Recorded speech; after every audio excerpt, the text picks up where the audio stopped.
overtime punya rate. Okay, sebab kalau eksekutif tak ada.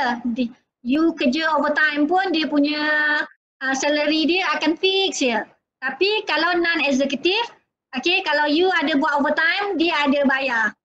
Okay, berapa. So mungkin ada rate dekat situ. Okay, itu perbezaan. So tapi bila kita kata employee, dia ada name, ada staff ID dia dan sebagainya. Yang itu generic. Okay, so that's why dia kata bila inheritance, kita ada konsep of classification hierarchy. Ada kat atas, ada kat bawah.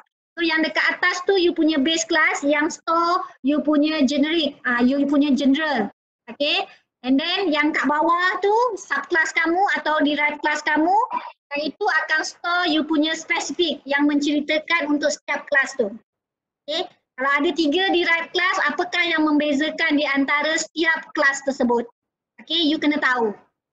Okay, so kalau buat inheritance, kena pastikan nama superclass dan nama subclass tu dia ada maksud lah. Okay, so contoh tadi saya bagi latihan kepada pelajar saya. Okay, dia punya superclass info. Bawah dia adalah undergraduate dengan postgraduate.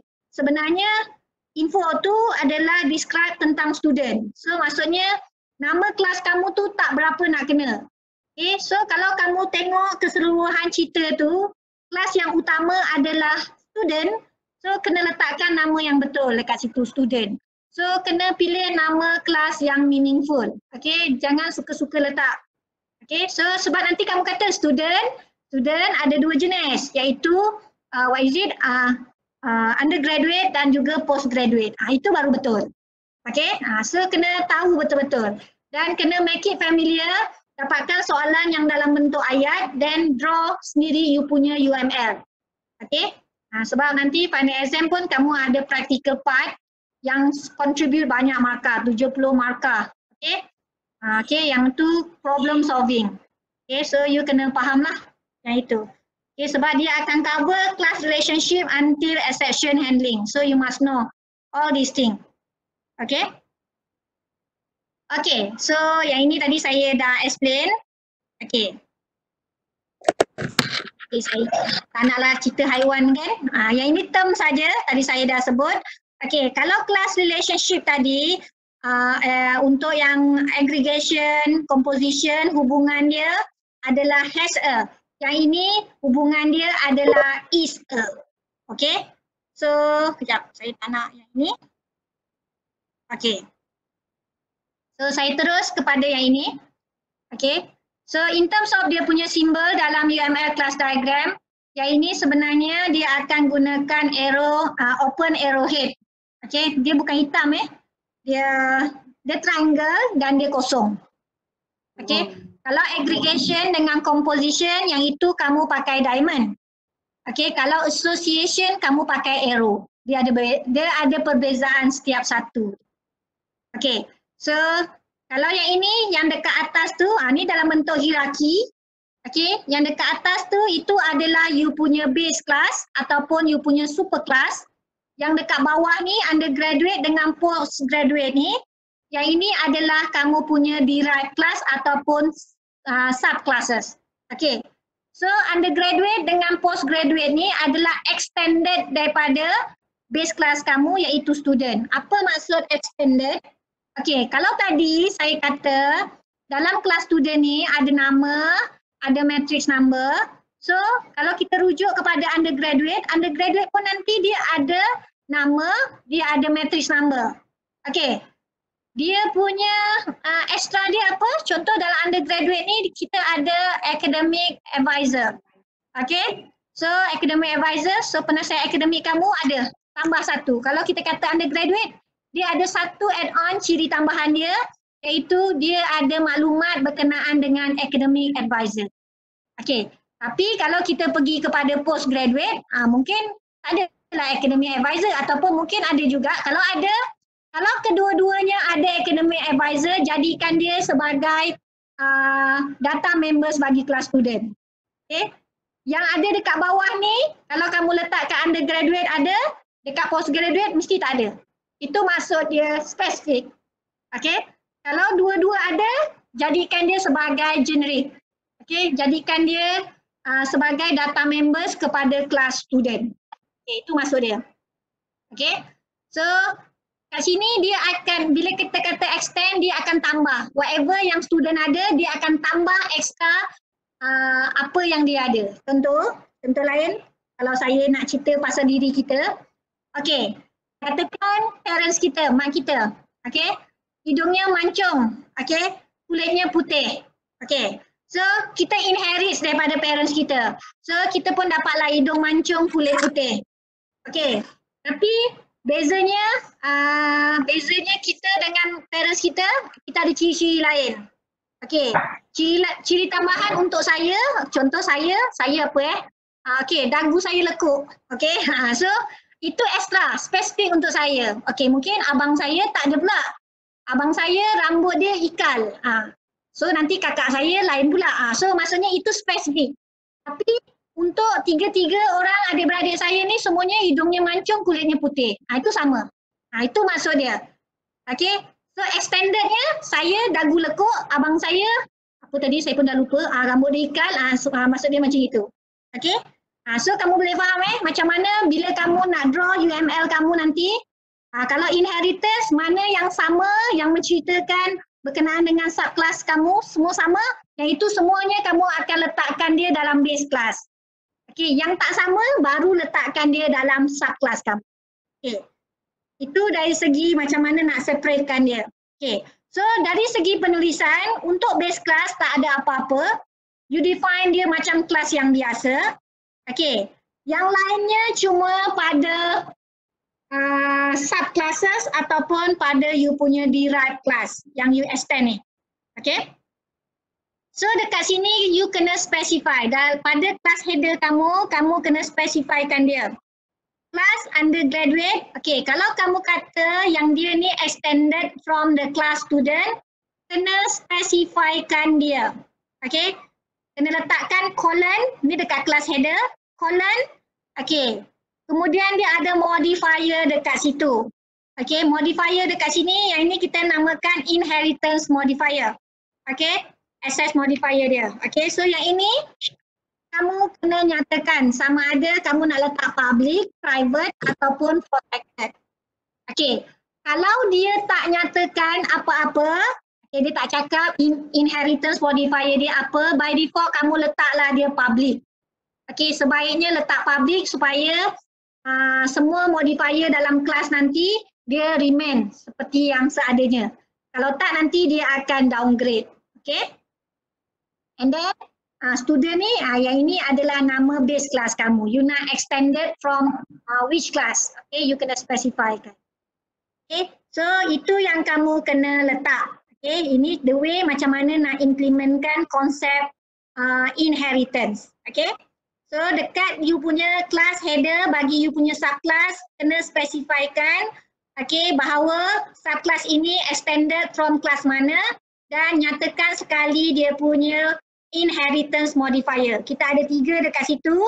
Okay, tapi recommended kena gunakan public. Okay, so yang itu ada diceritakan kenapa kena guna public, kenapa protected dan kenapa private. Okay.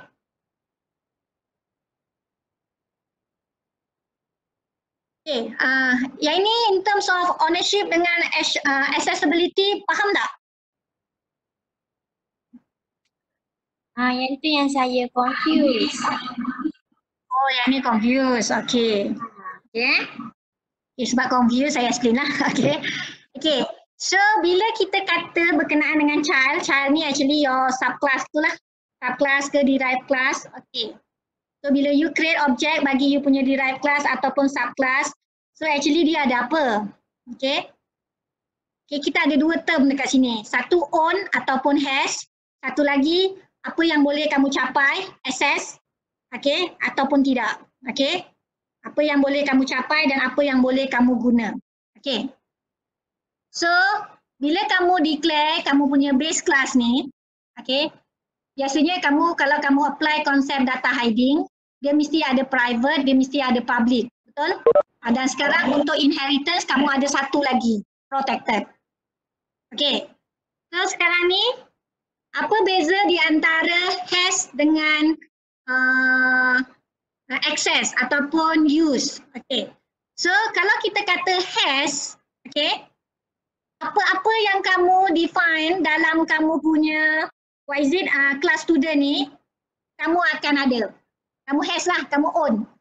Tak kisahlah dia private ke, dia public ke, okay, kamu own. Okay, tapi bila kita kata kamu boleh gunakan ke tidak, tak. Walaupun kamu own semuanya yang private dan public, tapi bila kamu kata kamu nak guna, kamu hanya boleh guna yang public saja. Sebab konsep private, okay, konsep private dia hanya boleh dicapai dalam kelas tersebut saja, tidak boleh capai di luar. So, kamu own, okay, kalau saya create objek untuk undergraduate, contoh anda, okay, anda merupakan objek bagi kelas undergraduate. So, objek anda ni, dia adalah dia punya data members, okay, dia ada own, dia mempunyai data members, private data members yang ini dan juga public function or public data members, whatever lah yang kamu define dalam kelas student. Okay, in terms of own, dia own. Okay, in terms of kamu nak gunakan, tak boleh. Kamu hanya boleh gunakan YZ yang public sahaja. Okay, iaitu sama balik konsep private and public. Okay, so tapi kalau protected, apa beza pula kalau guna protected?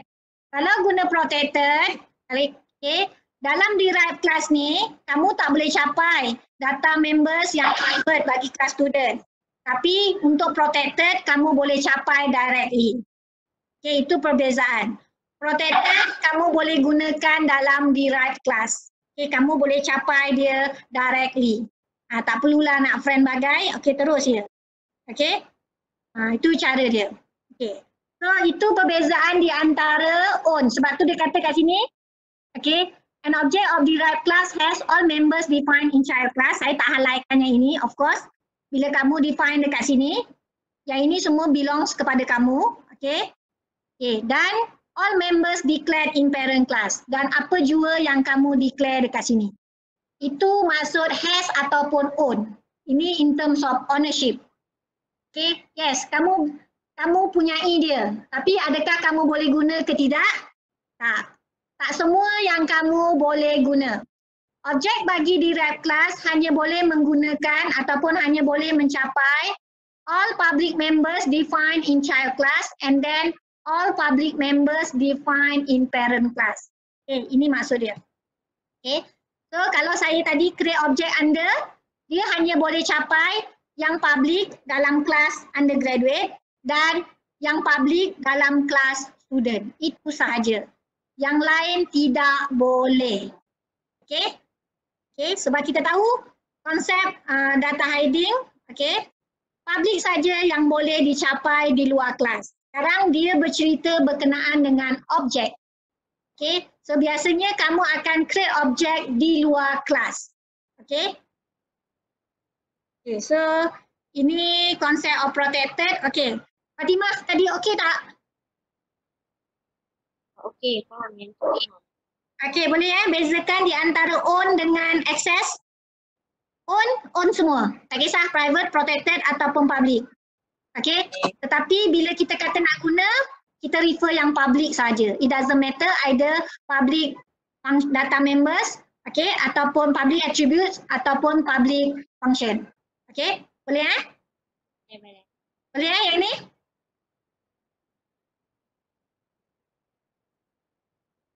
Boleh? Boleh.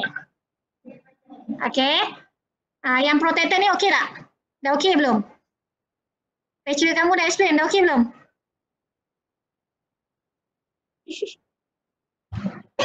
Gelak lagi. Okay. Okay. Protected sikit. Okay. Saya ni kalau dah explain kan nanti dia tak boleh sikit, dia jadi panjang. Okay. Okay, so apa beza protected dengan yang dua? Protected ni kat tengah-tengah, in between. Antara private dan juga YZ, satu lagi public. Okay, kalau private, dia hanya boleh capai dalam kelas tu je kan? Okay, sebab tu kenapa kamu belajar protected dalam inheritance? Sebab protected ni dia benarkan capaian. Okey, capaian dalam subclass kamu. Okey, itu beza dia. Okey, so kat sini class access specification determine how private protected. Okey, kejap this one. Okey. Protected more restrictive than public but allow derived class to know details of parents. So means here kamu boleh capai directly. Okay, apa-apa yang kamu declare as a protected in your parent, in your superclass. Okay, so tak perlu kamu pakai dia punya function. So katakan kamu declare apa dia? Tadi kelas kita kelas apa student okay. So katakan kamu declare protected name dan juga matrix number. Jadi kalau kamu nak gunakan dalam kelas undergraduate, kamu boleh je terus panggil name dan juga matrix number. Tak perlu gunakan accessor dia. Tak perlulah gunakan get name ke set name ke, tak perlu. Okay, sebab protected. Protected dia allow dia punya derived class untuk capai directly. Okay, apa-apa yang kamu define as protected in the superclass. Okay, itu dia. Okay, tetapi kalau private tak boleh. Private even subclass pun tak boleh capai. Okay, sebab private memang very restricted. Okay, hanya boleh dicapai di dalam kelas tersebut sahaja. Okay, so yang ini apa? Inheritance plus class access specifier. Okay, yang ini ada. Okay, yang tadi okey tak ni? Protected. Dah masuk yang lain ni. Okay. Boleh Okay. So yang ini kita ada dua tadi, inheritance dengan class access specifiers. Okay, ataupun modifiers kat sini. Okay, so sekejap mana tadi? Okay. So setiap kelas ni kita ada class access specifier. So setiap kali kamu define class student, dalam tu by default kalau kamu tak letak apa-apa dia semua akan jadi private. Dan kamu letak public. Yang itu kita namakan class access specifier. Okay. Dan kita ada satu lagi which is inheritance specifier. Okay. Yang itu yang kamu letakkan pada class header kamu, pada subclass header kamu. So contoh maksudnya masa kamu declare child 1 ni, kamu akan letak class child 1 and then colon, ni dekat class header Let's say kamu letak public dekat situ. Okay, public di situ adalah inheritance specifier. Okay, so yang ini tujuan dia nak control macam mana child class kamu ni nak capai data dalam parent class ni. Okay, itu cara kamu nak control capaian Okay, so okay, class student private dengan public, yang ini kita namakan class access specifier.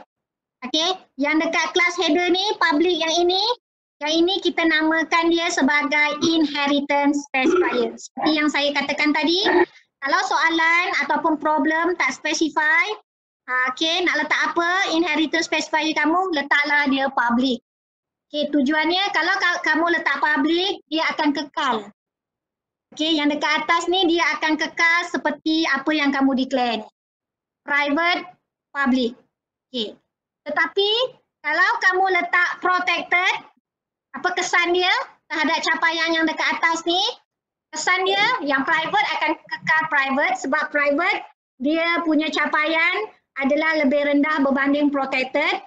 Tetapi public sebab capaian dia lebih tinggi berbanding protected, dia akan downgrade. Yang public akan jadi protected. Okay, so dia ada kesan maksudnya bila kamu letak kat sini public student, okay, protected student, so semua method yang ada dalam public dekat kelas student dia akan jadi protected. Okay, so mungkin kamu tak nampak apa kesan dia sebenarnya. Banyak kesan dia nanti bila kamu create object bagi kelas undergraduate dan apabila kamu try capai yang protected ataupun yang private nanti kamu ada masalah. Sebab tu inheritance specifier ni bukan suka-suka letak. Kena faham konsep dia. Okay, then baru letak. Sebab tu saya kata by default memang dia akan letak public. Kenapa letak public? Supaya dia remain. Okay, dia remain apa-apa kelas access specifier yang kamu letak dalam kamu punya super class. Kalau tidak, dia akan downgrade you punya ni. Kalau sini protected, yang public akan turun pada protected. Kalau kamu letak private dekat sini, yang public juga akan jadi private. Jadi kalau dah jadi private, macam mana nak capai di luar kelas, itu masalah. Itu kena fikirlah macam mana nak capai. Okay? Okay, ini details dia. Okay. Yang ni faham tak? Ini sebenarnya saya dah explain tadi. Okay. Ini ditunjuklah base class members. Okay. Yang ini, yang kat tengah-tengah ini adalah inheritance specifier. Yang dalam kotak ni, ini adalah class access specifier. Okay. Ini saya nak tunjuk apa kesan dia. Okay. How inherited base class member appear in derived class. Ini in terms of derived class. Derived class okey lagi. Ini kalau saya cerita objek yang kamu create based on derived class. Lagi banyak masalah. Okay. So kamu tengok dahulu. Okay. Kalau kamu, yang ini yang kamu declare. Okay. Yang ini kamu punya inheritance kamu. Inheritance specifier. Jadi apa akan terjadi? Okay. Dalam you punya derived class. Okay. Apabila kamu inherit menggunakan private, okay, yang private akan kekal private. So private seperti biasa kita tak boleh nak access. Okay. Yang protected dan yang public dia akan downgrade seperti yang saya kata tadi. Sebab yang ini semua lebih tinggi daripada private. Okay. So dia akan follow kamu punya inheritance specifier. Dia akan jadi private. Okay. So kamu dah boleh bayangkan. Okay.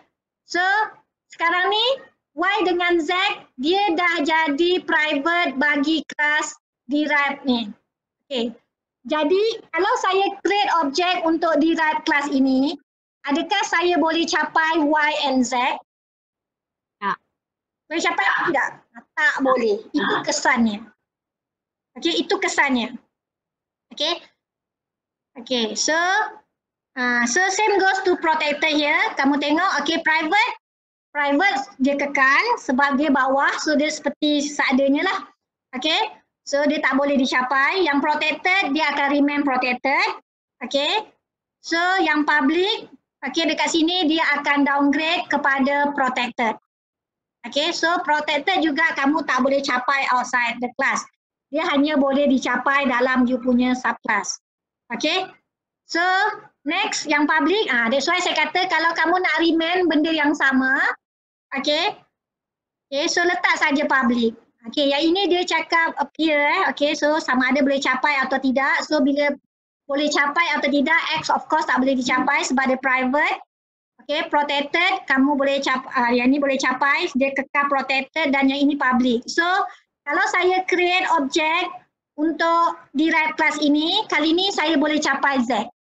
Protected memang tak boleh lah sebab protected punya ciri dia tidak boleh juga dicapai di luar kelas. Tetapi dia hanya boleh dicapai dalam dia punya subclasses. Okay. Kalau derived class ada lagi, okay, dia extended. Okay, dia extend, okay, ada lagi subclass di bawah dia, so subclass tu boleh capai protected Y ni. Okay, so kalau public ni, okay, public Z ni, kalau saya create objek untuk derived class ni, so saya boleh directly access Z ni, sebab jenis dia public. Okay, boleh faham tak? Boleh faham tak ni? Macam confused. Sekejap, kan. Okay, saya apa dia, Fatimah? Kan Megan kata nanti bila contoh kalau kita pakai inherit access ke Inherit apa tadi? Inherit yang public private tu. Okay. Kalau kita Kamu nak protected. Okay, protected. So kalau protected sebagai access specifier, sebagai kelas access specifier ke ataupun protected sebagai inheritance specifier? Inheritance specifier. Okay. Okay. So nanti kelas specifier untuk parent class dia yang public dia akan downgrade jadi protected kan? Ya betul. Okay. So maksudnya kalau protected kan kita hanya boleh access dalam subclass je kan? Ya betul. Okay. So maksudnya Ha. maksud medium yang kita boleh access dalam subclass tu untuk subclass yang kita pakai specifier protected ataupun kalau macam ada subclass lain nanti yang inherit Let's say, okay next lah. Okay macam derived class ni, okay yang belah kanan ni, sorry, yang belah kanan ni. Katakan dia ada lagi derived class. So derived class tu masih lagi boleh gunakan dia, protector ni. Boleh faham? Faham. Tu saya nak cerita lah sebab dia punya sini masih lagi what is it, protected. Okay? Okay.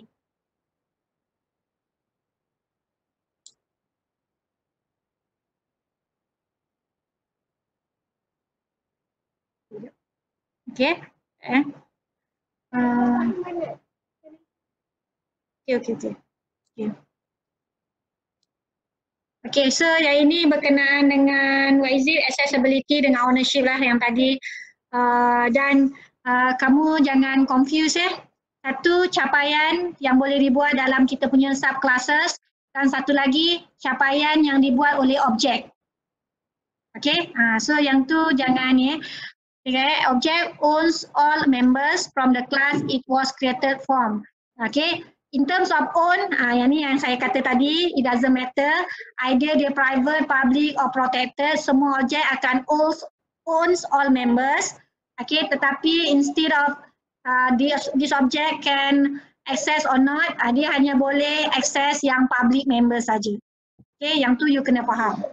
Okay, yang ni apa ownership boleh tak? Okeylah saya pergi go through sekejap ownership, lepas tu nanti saya akan pergi kepada accessibility. Yang penting accessibility. Sebab ownership ni senang, okay? Okay, so sekarang ni kita ada dua kelas. Student dengan undergraduate tu itu adalah what is it? Kelas. Okay, so ini in terms of own Okay, student dia ada own name, program. Mana student? Okay, student name, program. Okay, lagi satu print function. Okay, dia tak ada CGPA, dia tak ada read.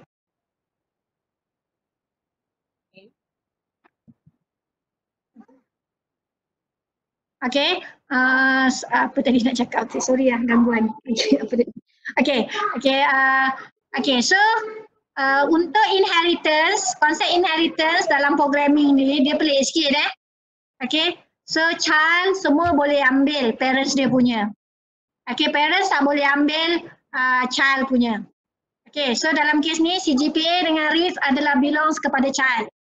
So child tak boleh ambil parents dia, parents tak boleh ambil anak dia punya. You tak ada hak terhadap anak you. Itu maksud dia. Okay, so student dia cuma ada name, program dengan print. Okay, undergraduate, kalau kamu tengok undergraduate kita ada CGPA dengan read. Okay, plus sebab dia inherit daripada parent dia ada apa? Ada name, ada program, ada print. Okay, itu dari segi kelas. Okay, kita tak kisah pun. Dia private ke, public ke, it doesn't matter. Okay, same goes to the, what is it, this one? Object. Okay, so object bagi kelas student, so object bagi kelas student, S ni adalah object bagi kelas student, so kamu refer je balik. Kelas student dia ada apa? Dia ada name, program, print. So samalah. Okay, so objek bagi kelas student dia cuma ada name, program, print.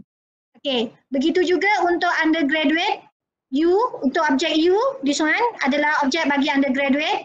Okay, untuk kelas undergraduate dia ada apa? Dia ada CGPA dengan read dan dia juga inherit name, program, print. So objek tu pun ada yang sama. Okay, this one in terms of ownership. So you tak nampak pun perbezaan yang ketara, dia sama saja antara kelas dan juga objek. Okay. So sekarang kita tengok kepada accessibility. Okay. So accessibility dia ada perbezaan dia. Okay, yang ini yang mana boleh dicapai, yang mana tidak. Okay. Okay, student dan juga kelas dan objek juga ada perbezaan dia. Okay. So sekarang kalau kita tengok dia punya what is it? Inheritance specifier dia adalah public. So kalau public dekat sini dia akan remain as is. So ni private, ni tetap public.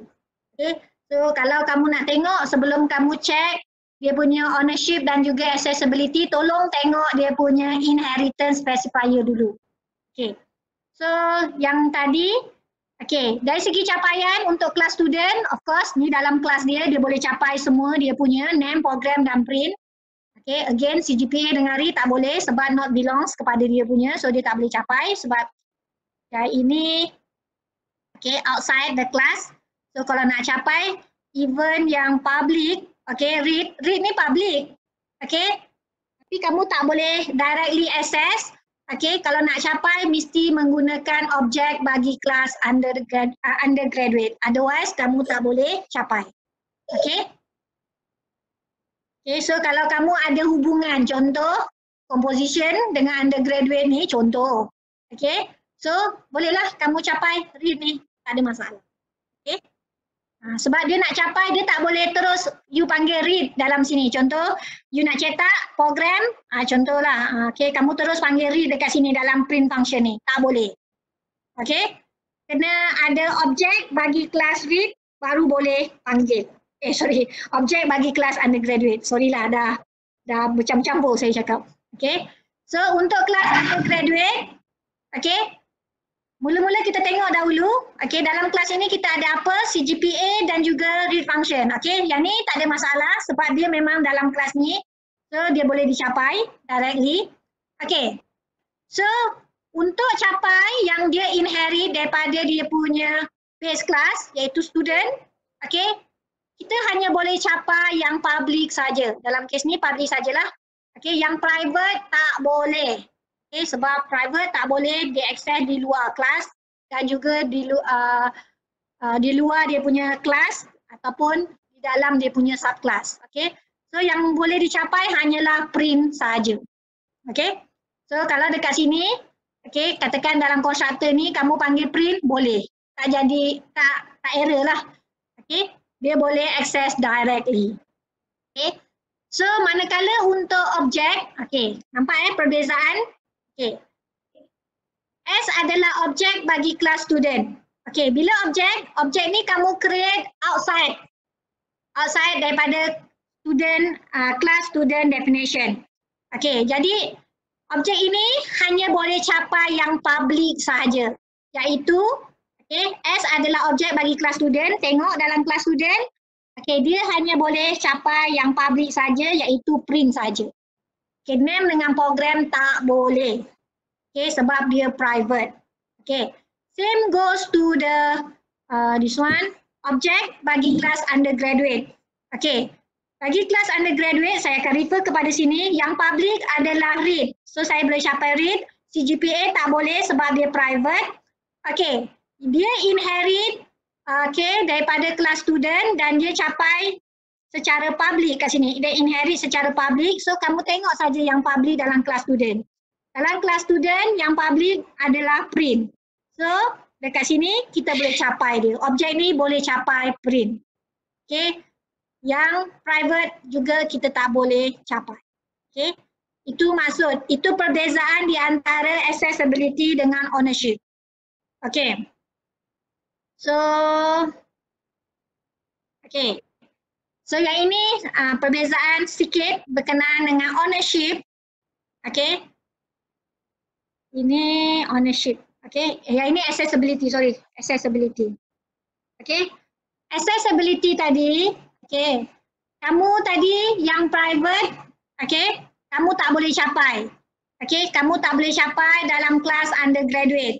Tapi kali ini bila kamu gunakan protected dalam kelas student, name dan program as a protected, jadi dia boleh dicapai dalam subclass undergraduate. Okay, kalau tadi tak boleh capai, sekarang boleh capai. Tetapi dari segi objek, okay, objek U, okay, U adalah objek bagi kelas undergraduate. Yang ini kamu create dia di luar kelas undergraduate. So yang ini kamu tak boleh capai yang protected. Even protected kamu tak boleh capai. Protected dia hanya allow capaian daripada dia punya subclasses sahaja.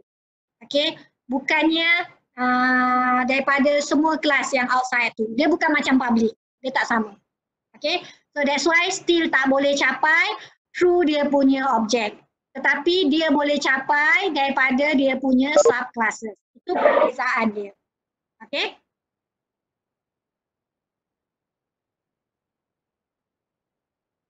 Okay, so yang ini berkenaan dengan constructor dan juga destructor. Okay, so yang ini pun kamu kena jaga. Okay. Final exam kamu ada multiple choice, tapi multiple choice kamu tak senang mungkin kamu kata yang lepas tak senang juga puan. Okay. Yang lepas lebih kepada konsep, yang ini lebih kepada implementation. Okay, so bermaksud kamu tengok dia lebih kepada implement. Okay, somehow like macam structured question, but then dia jadikan dia dalam bentuk multiple choice. Okay, tak kisahlah sama ada nak tracing output ke, nak tracing error ke, nak fill in the code ke, tapi dia melibatkan multiple choice. Okay, maksudnya pemilihan, adalah jawapan dekat situ. Padahal kamu kena understand lah, kalau melibatkan implementation, you kena understand setiap satu konsep tu. Okay, so yang ini constructor and destructor in base and derived class. Okay.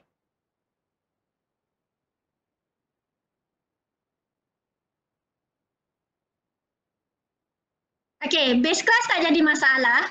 Okay, sebab base class ni dia tak inherit mana-mana. So kalau saya create objek bagi base class, okay, dia akan keluar lah. This is the base class constructor. Okay, dia tak jadi masalah. Okay, sekejap sebelum saya ni, saya lupa nak tanya. Ada apa-apa pertanyaan tak tadi sebelum saya pergi yang ini? Accessibility dengan ownership untuk protector dan sebagainya. Ada apa-apa pertanyaan? Boleh tak? Yang ni, faham tak setakat ni? Untuk yang tu tak ada, tapi ni Yuan ada tanya dalam chat tu. Sorry, saya tak perasan.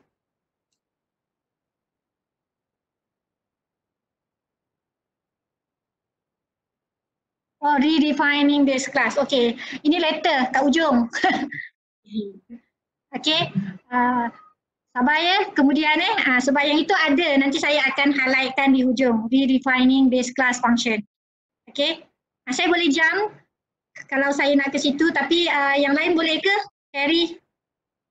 Kalau saya skip semua, ke saya nak go through dulu yang constructor tadi. Saya ikut kamu, sekarang pukul berapa?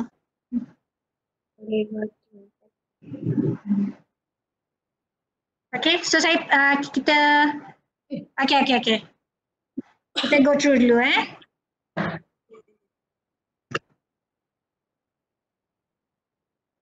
Okay, so yang ini, okay tadi saya dah sampai sini.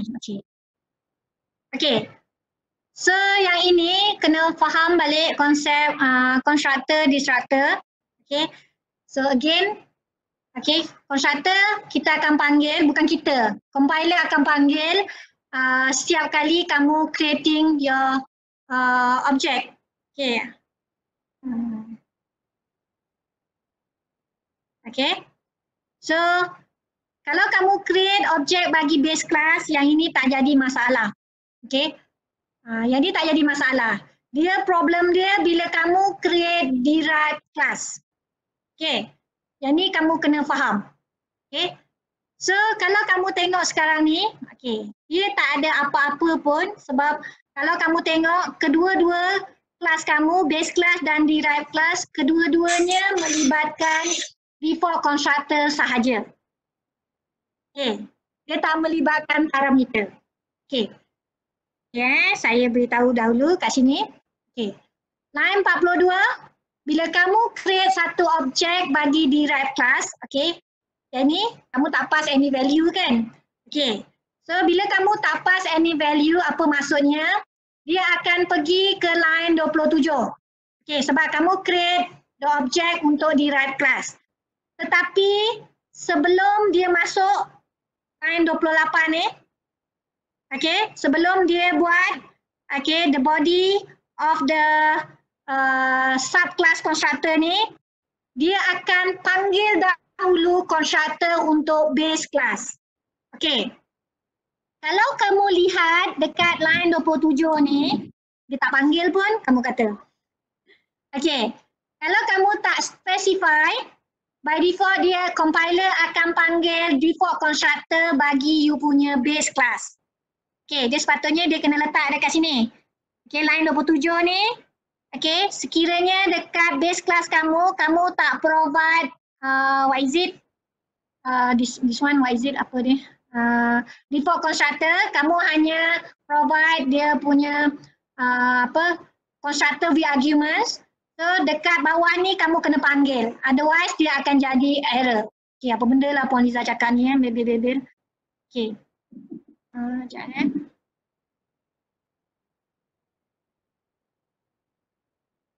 Boleh nampak tak saya type? Boleh. Okay.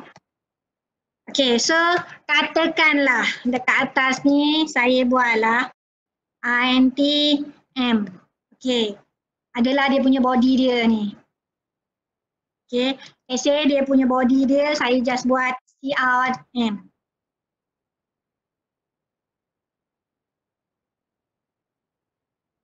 Okay. Okay. Then,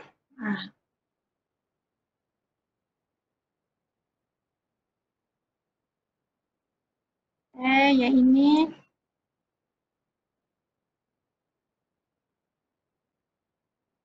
Saya nak letak shape sebenarnya. Okey, saya sebenarnya nak tutup yang ini. Maksudnya saya nak beritahu bahawa tiada default constructor.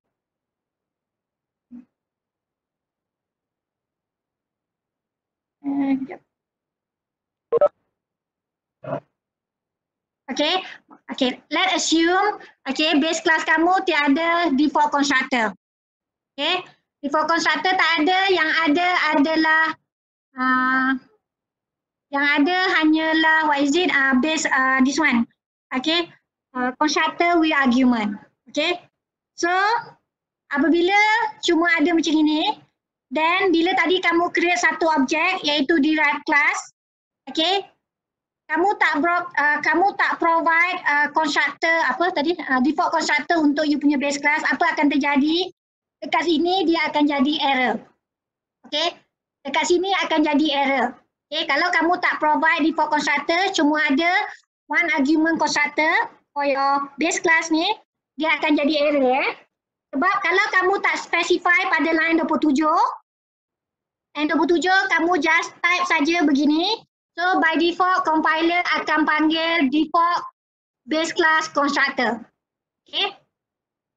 Habis tu macam mana kalau kita nak panggil yang constructor with argument? Okay. Macam mana nak panggil? Hilang dah.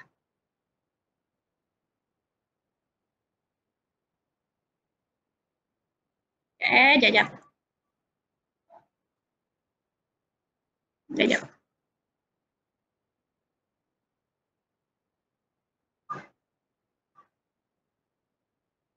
Okay, so jadi dekat sini sepatutnya, yang atas tu dah hilang lah. Kamu nampak tak? Nampak tak? Okay. So dekat sini, kamu kena panggil derived class, okay, and then kena pass value. Base class, okay, awak nak hantar apa? Okay, so tadi contoh saya hantar tadi integer kan sepatutnya. So contoh saya hantar 80. Barulah dia tak jadi error. Okay, kamu kena pass dia punya value, maksudnya kamu kena panggil dia untuk pass argument kepada you punya constructor tadi. Otherwise dia akan jadi error. Kalau kamu tak specify yang ini, automatic dia akan panggil default base class constructor. Okay, so kalau macam ini derived class saja tanpa ada colon ni,